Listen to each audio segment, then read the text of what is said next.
Michel Nostradamus, sepuh sadar piningit dari tanah Jawa.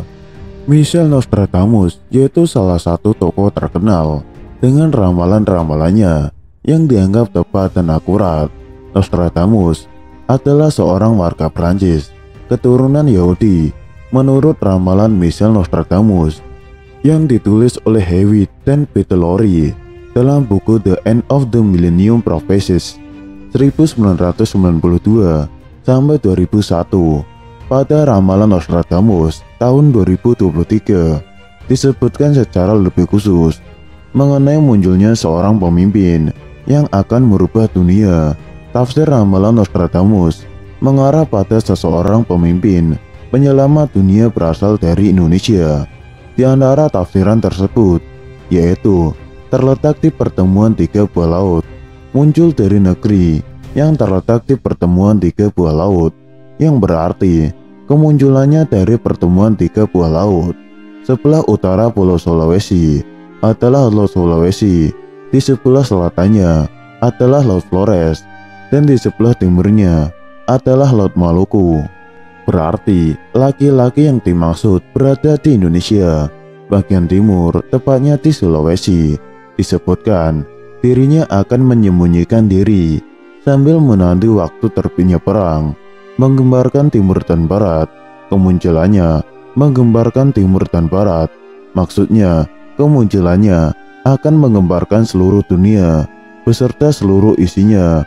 Namun satu hal yang harus diaminkan yakni semua kembali kepada kepercayaan masing-masing. Tidak ada yang semata-mata benar selain beliau yang menciptakan kehidupan dan melenyapkan kehidupan itu sendiri. Selain itu, di tahun 2023 diramalkan oleh Michel Nostradamus akan muncul pemimpin baru dari timur. Apakah ini berkorelasi dengan ramalan Joyoboyo yang juga menyebutkan akan datangnya seorang satria peningit dan ratu adil? Michel Nostradamus adalah seorang warga Prancis. Beliau ini keturunan Yahudi.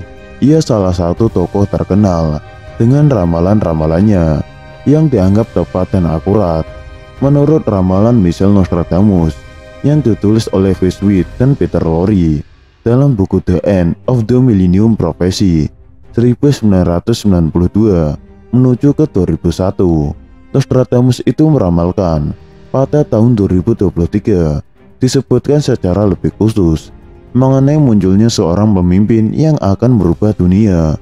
Menurut Nostradamus, yang pertama akan muncul adalah A New World Religions yang dipimpin oleh seseorang yang dikenal dengan panggilan The Man from the East atau laki-laki dari timur.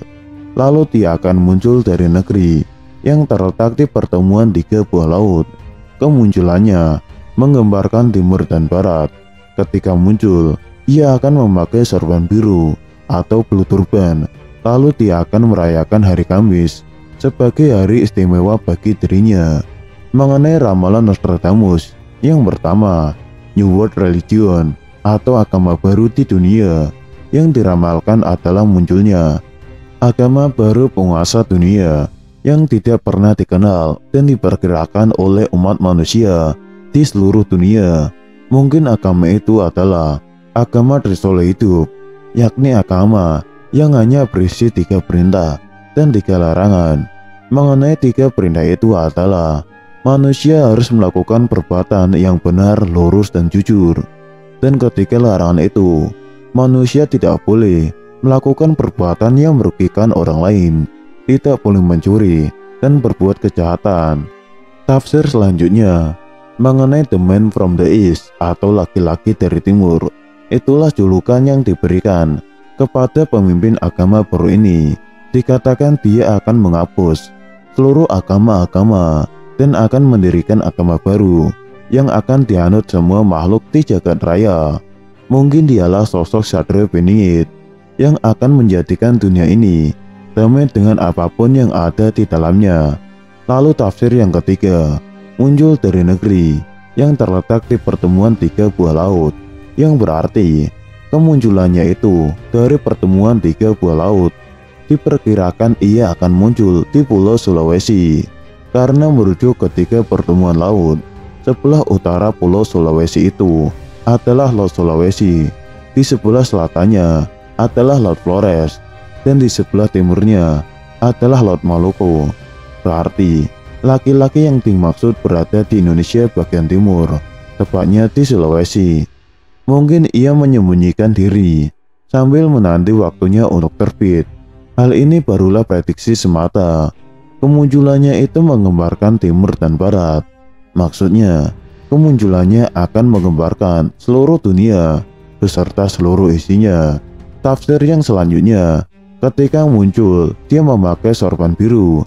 Ada pula julukan mengenai topi turban Resolvan sendiri, adalah selai kain yang lazim digunakan oleh umat Islam, yang biasanya digunakan oleh orang Arab pada zaman pra-Islam untuk mengatasi hawa dingin atau tariknya matahari.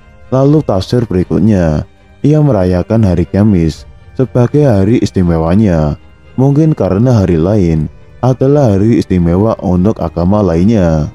Namun, satu hal yang harus diyakini, semua kembali kepada kepercayaan masing-masing.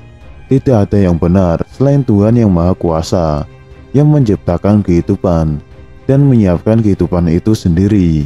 Satria Piningit adalah sosok yang dikisahkan oleh Prabu Jayabaya, salah seorang raja yang pernah memerintah di Nusantara Indonesia, yang diyakini oleh masyarakat Indonesia memiliki kesaktian atau linui, pengetahuan melebihi zamannya, dan masih dipercaya hingga saat ini oleh sebagian besar masyarakat, khususnya di Pulau Jawa, secara turun-temurun dari leluhur dan nenek moyang mereka terdahulu.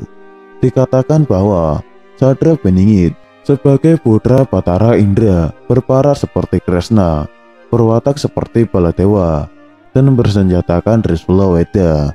Kemunculannya juga dikatakan dalam kisah lain oleh seorang raja terakhir dari kerajaan Pajajaran, salah satu kerajaan di Nusantara, bernama Prabu Siliwangi, sebagai seorang budak Angon, anak pengembala.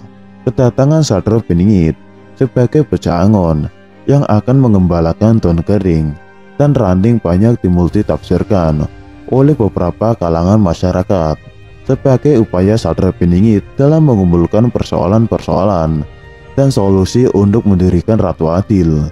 Kepercayaan masyarakat terhadap datangnya kepemimpinan yang adil bagi seluruh umat manusia dan alam semesta.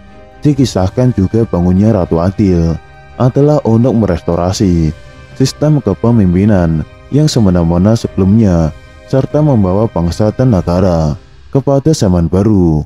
Dalam salah satu syair lagu kuno, menurut salah satu tokoh penyebar agama Islam di Nusantara, yaitu Sunan Kalijaga, bocah Angon adalah sosok yang berusaha memanjat pohon belimbing untuk diambil buahnya, yang bermakna seperti buah belimbing yang berbunduk bintang dengan 5 arah mata angin, seperti kelima rukun Islam.